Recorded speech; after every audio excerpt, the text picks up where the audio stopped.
द्वितीय वर्ष के सभी विद्यार्थियों का स्वागत।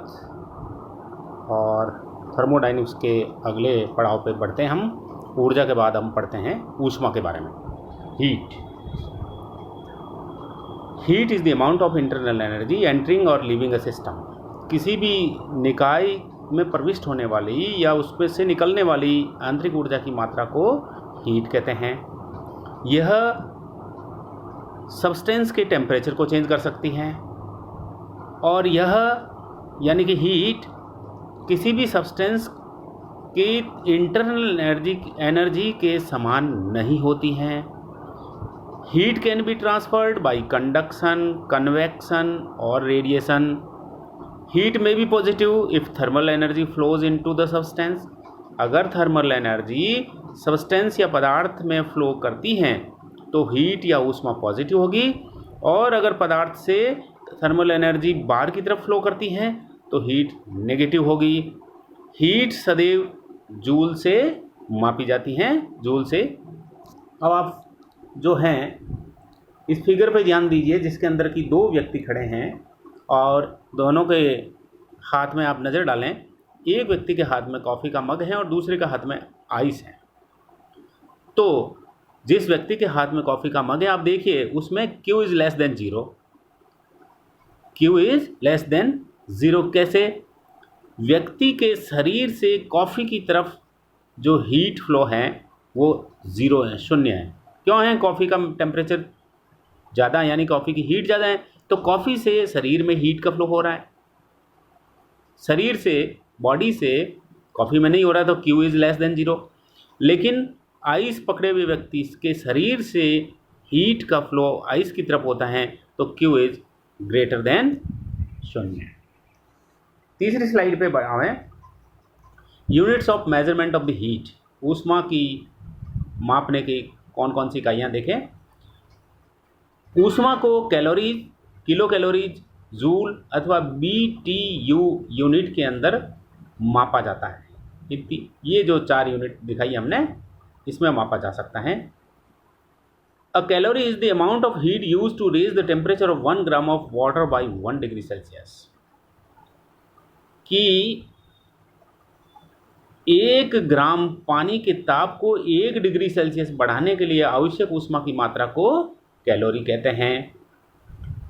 और इसकी SI यूनिट है जो हीट की, वो जूल होती है। Kilo calories is used in heating. जबकि जैसे बर्नर से किसी भी वस्तु को, सब्सटेंस को गर्म किया जा रहा है, इसका मतलब ये होगा that is in that case, उस अवस्था में किलो कैलोरीज सदैव यूज़ करते हैं। लेकिन अगर एयर कंडीशनिंग हो रही है, शीतलता की जा रही है, शीतलन किया जा रहा है, तो BTU ये यूनिट है वो that is used in cooling. तो हीटिंग में किलो कैलोरीज, लेकिन कूलिंग में BTU यूनिट सदैव काम में ली जाती। तो इस तरह से ये ऊष्मा को मेजर करने की हमने यूनिट बताई। 1 कैलोरी इक्वल टू 4 जूल्स, ये आप सब जानते ही हैं। तो 1 kilo calories in case of food, वो it gives 1000 calories, means 4000 joules प्रदान कर देते हैं। और 1 BTU होता है वो 1.055 जूल के बराबर होता है। तो ये मेजरमेंट्स हीट के करने के आपको विभिन्न यूनिट्स बताई। Next definition. अब हीट की डेफिनेशन क्या है? Heat is thermal energy that flows from something at a higher temperature to something at a lower temperature. कि ऊष्मा एक्चुअली क्या है कि ये एक थर्मल एनर्जी है, ऊष्मीय ऊर्जा है जो किसी भी उच्च ताप वाले से कम ताप वाले की तरफ फ्लो करती हैं। Heat is the amount of energy that every body और object is radiating and resulting in molecular movement due to temperature gradients. ये एक ऊर्जा की मात्रा है, स्पेशली थर्मल एनर्जी की मात्रा है, जो प्रत्येक वस्तु जो है या ऑब्जेक्ट है वो या तो वो रेडिएट करती है। क्यों करती हैं? मॉलिक्यूलर मूवमेंट होता है, टेम्परेचर ग्रेडियंट की वजह से मॉलिक्यूलर मूवमेंट होता है और उसकी वजह से ये हीट रेडिएट होती हैं। चौथा बिंदु, heat is a form of energy. ऊष्मा जो है वो एक ऊर्जा का एक रूप है। So it is measured in, इसलिए इसको जूल में ही मापा जाता है। The same unit that is used for the energy. ठीक है।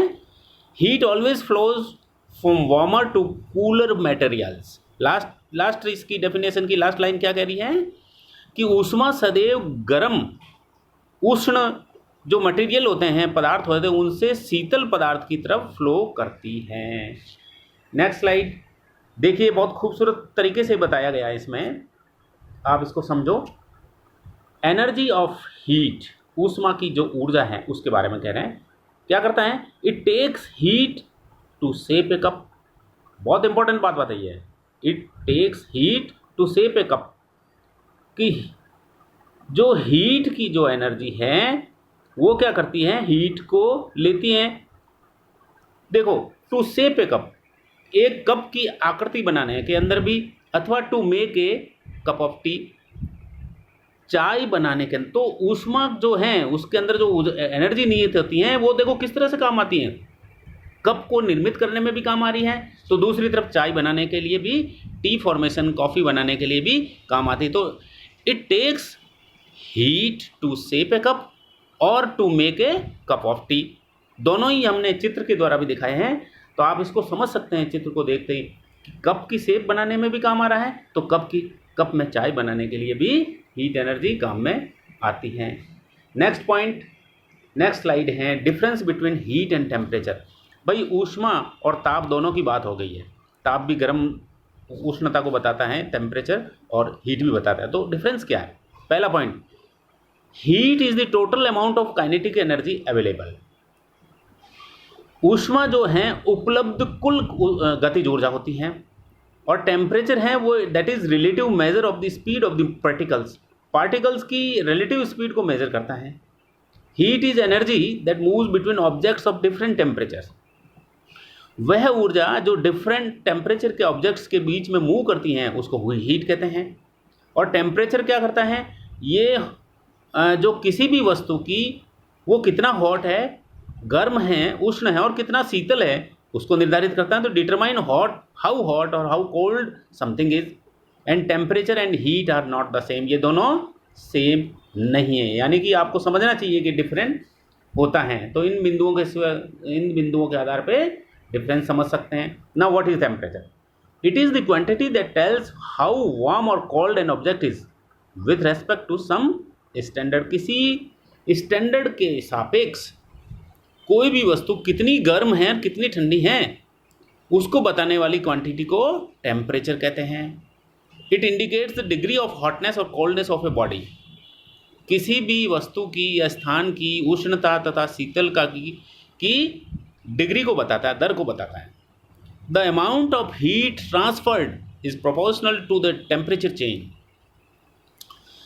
जितनी ऊष्मा स्थानांतरित की जाती हैं वो सदैव ताप परिवर्तन के अनुक्रमानुपाती होती हैं, अर्थात Q is proportional to delta T, temperature change के अनुक्रमानुपाती है। Next slide.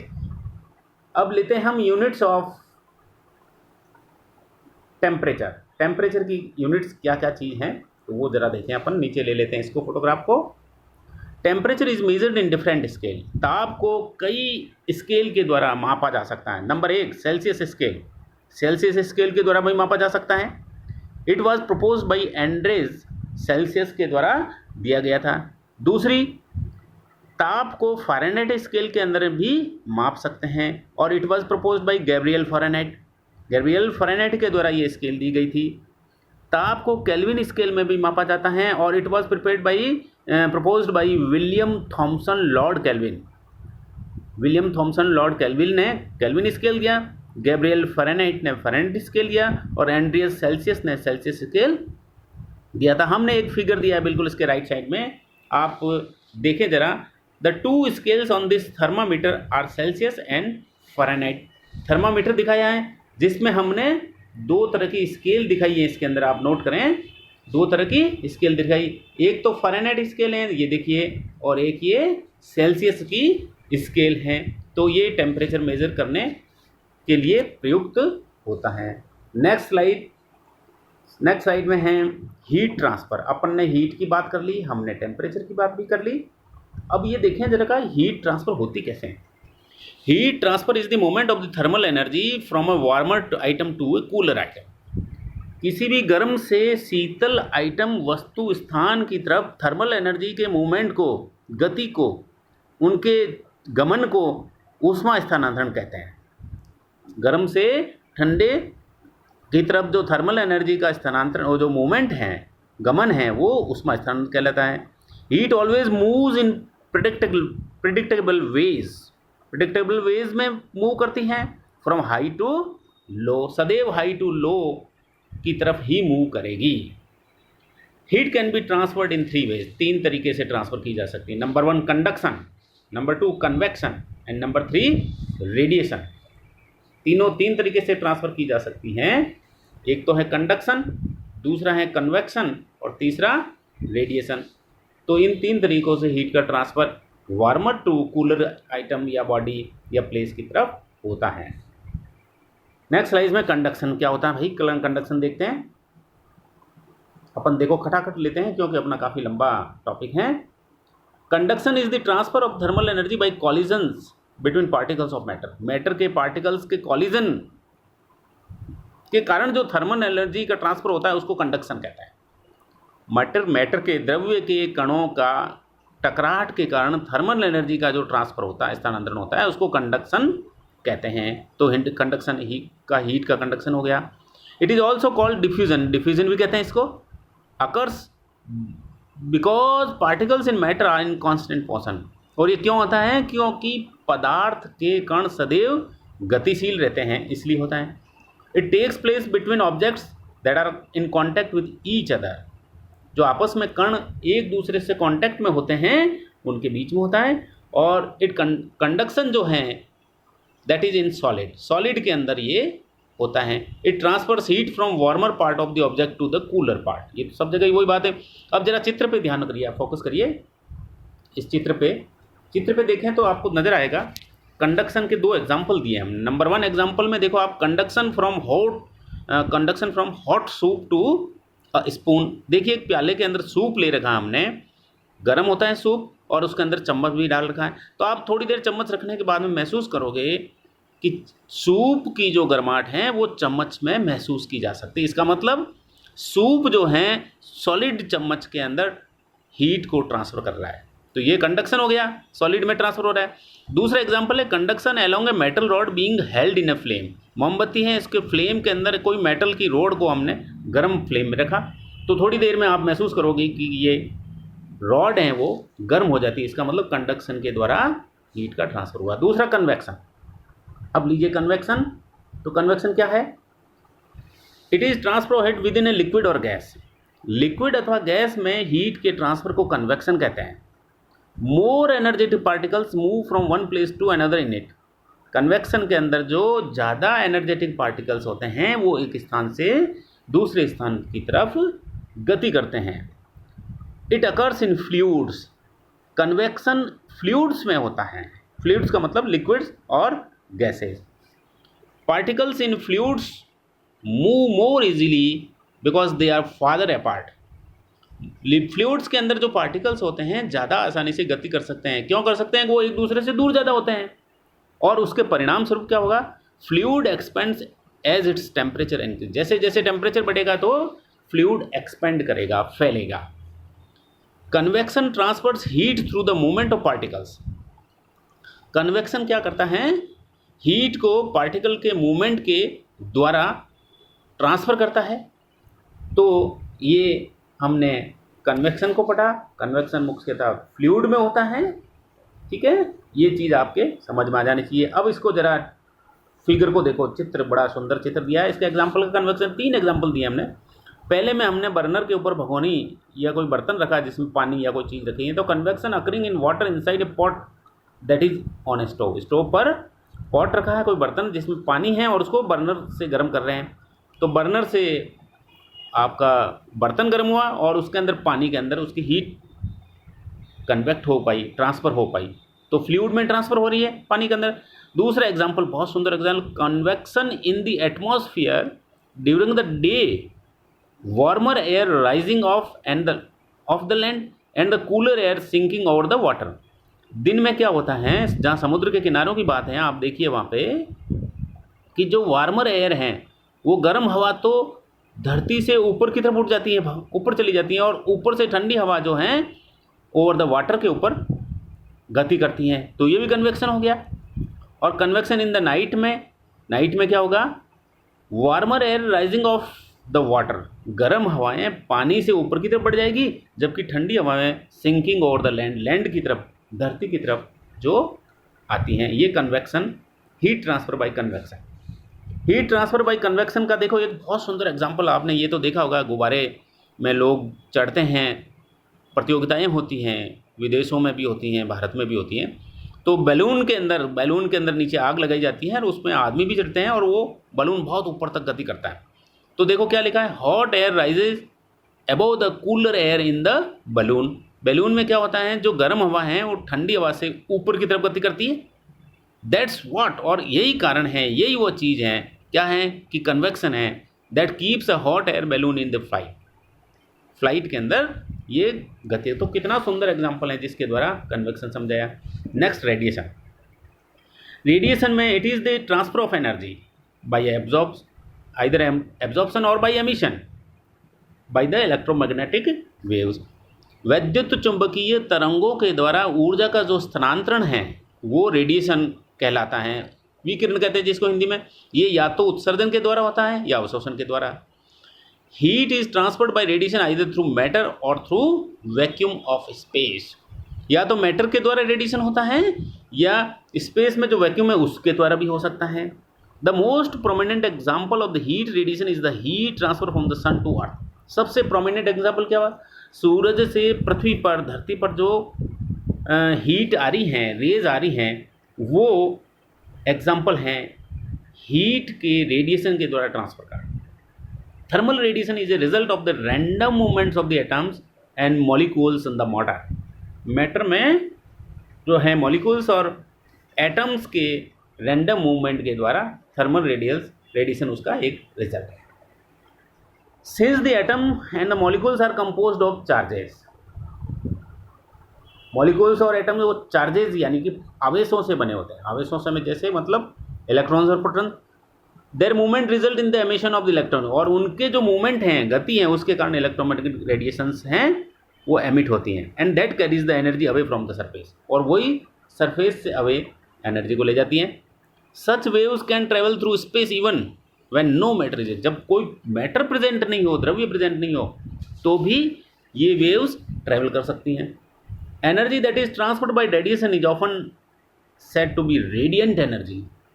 जो एनर्जी रेडिएशन के द्वारा ट्रांसफर हो रही है उसको रेडिएशन एनर्जी, रेडिएंट एनर्जी भी कहते हैं। तो इस प्रकार से हमने रेडिएशन की, अब ये आप एग्जांपल देखिए, रेडिएशन के एग्जांपल हैं, बहुत अच्छे अच्छे एग्जांपल मैंने लाया हूँ आप लोगों के लिए, काफ़ी लिटरेचर सर्वे करने के बाद मेरे को मिल पाए। देखो पहला एग्जांपल बहुत प्रोमिनेंट एग्जांपल कॉस्मिक रेडिएशन है। सन दिखाया है, दूसरी तरफ अर्थ दिखाई है और बीच में एटमॉस्फेयर है जिसमें प्लस और माइनस चार्जेज हैं आवेश से। तो सूरज से जो पृथ्वी पर जो रेज आ रही है, इलेक्ट्रोमैग्नेटिक वेव्स हैं जिसमें पॉजिटिव और नेगेटिव दोनों, इलेक्ट्रोमैग्नेटिक प्रोटॉन्स और इलेक्ट्रॉन्स दोनों हो सकते हैं, जिसके द्वारा एनर्जी ट्रांसफर हो रही है उसको कहते हैं रेडिएशन है जी। बड़ा सुंदर एग्जाम्पल दूसरा देखो, बड़ा खूबसूरत तरीके से दिखाया। सन से रेज निकल रही हैं, तो एक तो देखिए सबसे एब्जॉर्ब बाय अर्थ, दूसरा जो है एब्जॉर्ब बाय एटमॉस्फेयर, और तीसरा है रिफ्लेक्टेड बाय द एटमॉस्फेयर, और चौथा है radiation this is reflected by the surface. ये आउटर स्पेस के अंदर उपलब्ध होता है। So this is all called as radiation. इन तीनों को, हीट ट्रांसफर की तीनों मेथड जो पढ़ी हमने, कंडक्शन, कन्वेक्शन और रेडिएशन, तीनों आप जरा देखिए। कंडक्शन सॉलिड में होता है, कन्वेक्शन फ्लूइड्स में होता है, रेडिएशन इलेक्ट्रोमैग्नेटिक वेव के थ्रू होता है।